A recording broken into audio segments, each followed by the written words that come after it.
Dear students, this is Usram Singh, Assistant Professor English. Working through online mode, we are studying English literature.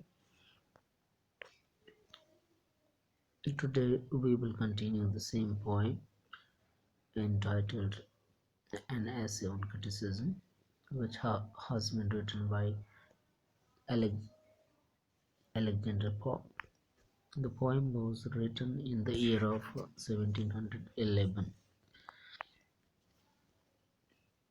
The poem is divided into three parts, and the present poem has been taken from the second part of the poem.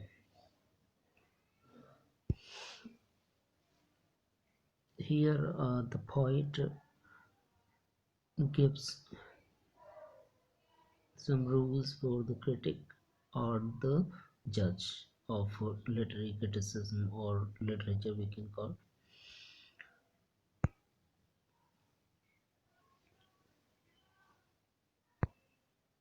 The poem has been written in heroic couplet, which is a two-lined stanza having the same rhyme scheme. Above judge will read each book of wit with the same spirit that its author read. A perfect judge.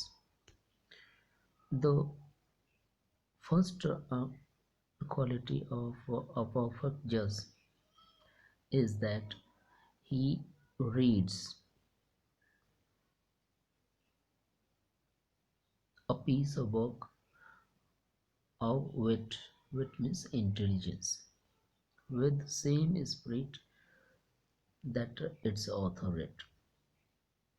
And he takes that piece of work with the same spirit with which the author wrote the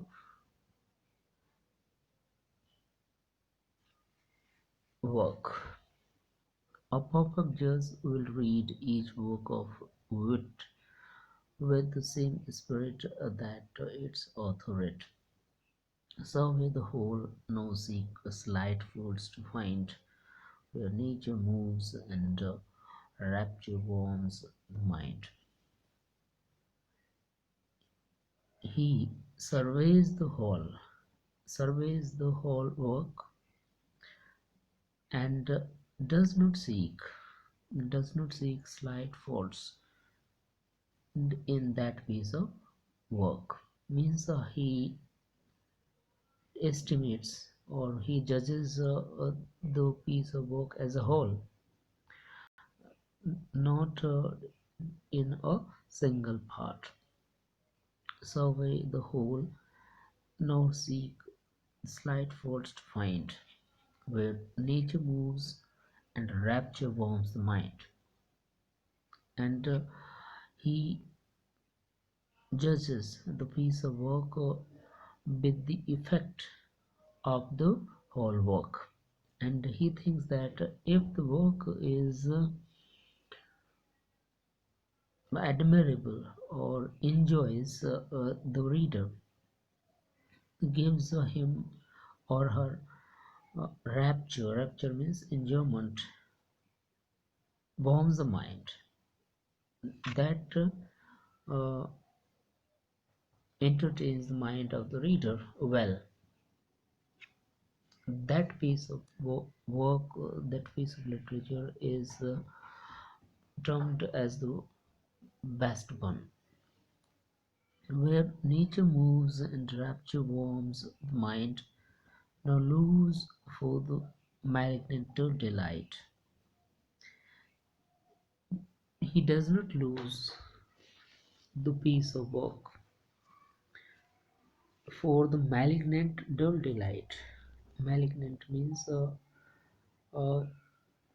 we can say evil, evil kind of feeling, means the feeling of jealousy. Some critics judge the piece of work of another literary man with a kind of prejudice. So that prejudice does not allow you to judge the piece of literature very well, because your eyes are yellow, means you are prejudiced with some idea or some kind of enmity about whom you are going to judge, or you are going to judge the piece of work of the person of the author about whom you have some kind of prejudice in your mind.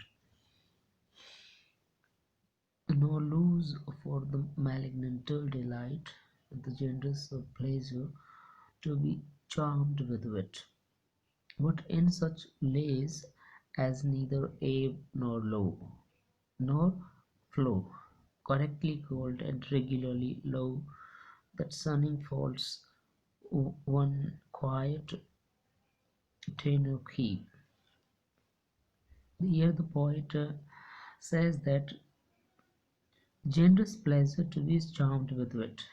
Generous pleasure in any piece of work gives or allows the work to be the better one, because that piece of work is enjoyed with the wit, with the intelligence of the reader. The generous pleasure to be charmed with wit. But in such lays means songs. In such lays as neither ebb nor flow, correctly called and regularly low. The pieces of literature which are without ebb and tide. Ebb and tide means there we uh, do not find any kind of progression, because it remains flat or dull.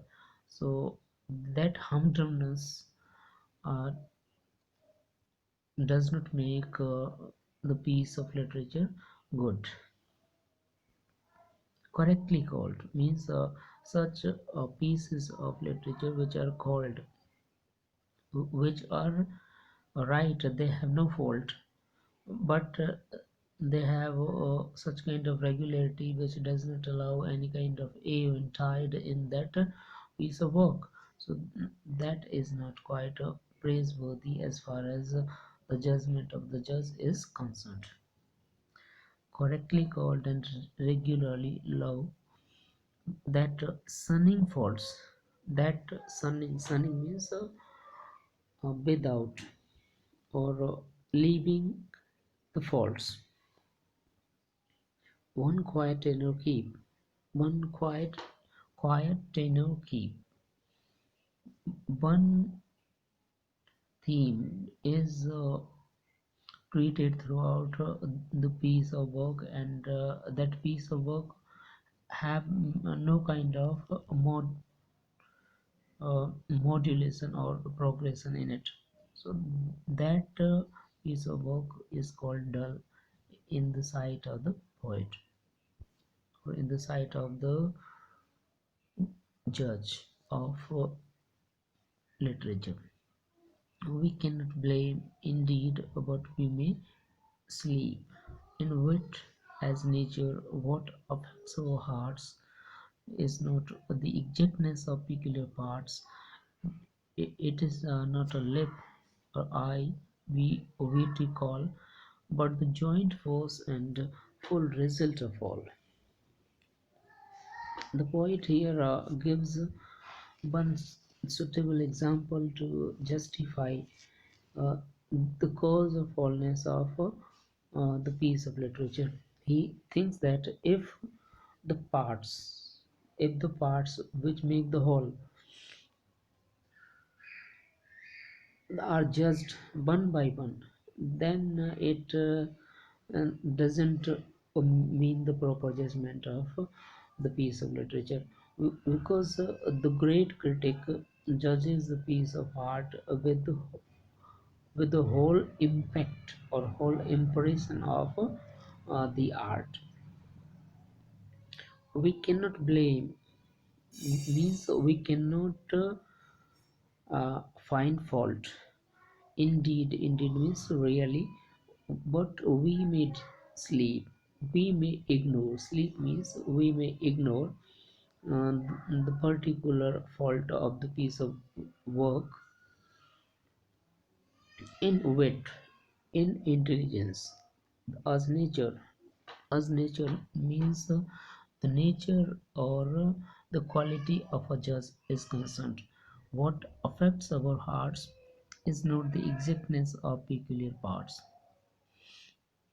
If the piece of work affects means impresses or ha- does have the right impact o- on the hearts of the reader, then it is called one good piece of work or piece of literature. It is not the exactness of peculiar parts. Peculiar means strange parts. It is not a lip or eye we beautiful. Here the poet gives the suitable example to justify his cause, and he says that the beauty of the body does not depend on the single part of the body. It depends on the whole impression of the body. So is with uh, the work of literature.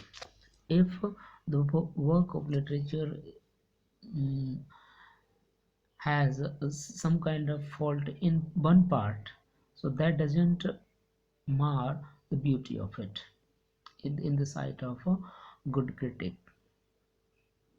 It does not, if it's not a lip or eye we beauty call, but the joint force and the full result of all. In the sight of the good critic, the better piece of literature is the literature which impresses the reader as a whole, but joint force and the full result of all. Thus, when we view some well proposed and the world's just wonder and even thine, O Rome. Now, the poet gives here the reference of the dome of Rome. He says that the dome of Rome was built, but it had some kinds of faults. But these faults were ignored because these were not judged when it was judged as a whole. Thus, when we view some well-proportioned dome, the world's just wonder, and even thine means your, O Rome. No single parts unequally surprise, all comes united to the admiring eyes. He says that no single parts, no single parts unequally surprise. If we see the beauty of this dome of Rome, it is not so beautiful as far as uh, parts are concerned. But when we see or look at the dome as a whole, then our eyes are attracted and we think that it is very beautiful. So, the duty of a good critic is to see the piece of work as a whole, not as a part. No single parts unequally surprise, all comes united to the admiring eyes. All impact lies in the wholeness of the piece of art. all comes united to the admiring eyes. No monster height or breadth or length appear, the whole at once is bold and regular. He says that no monster height or breadth or length of the dome appear. The whole at once is bold and regular. But when we see the dome as the whole, then we find that the dome is quite beautiful and eye-catching piece of art. So that's all for today. Thank you and have a nice day.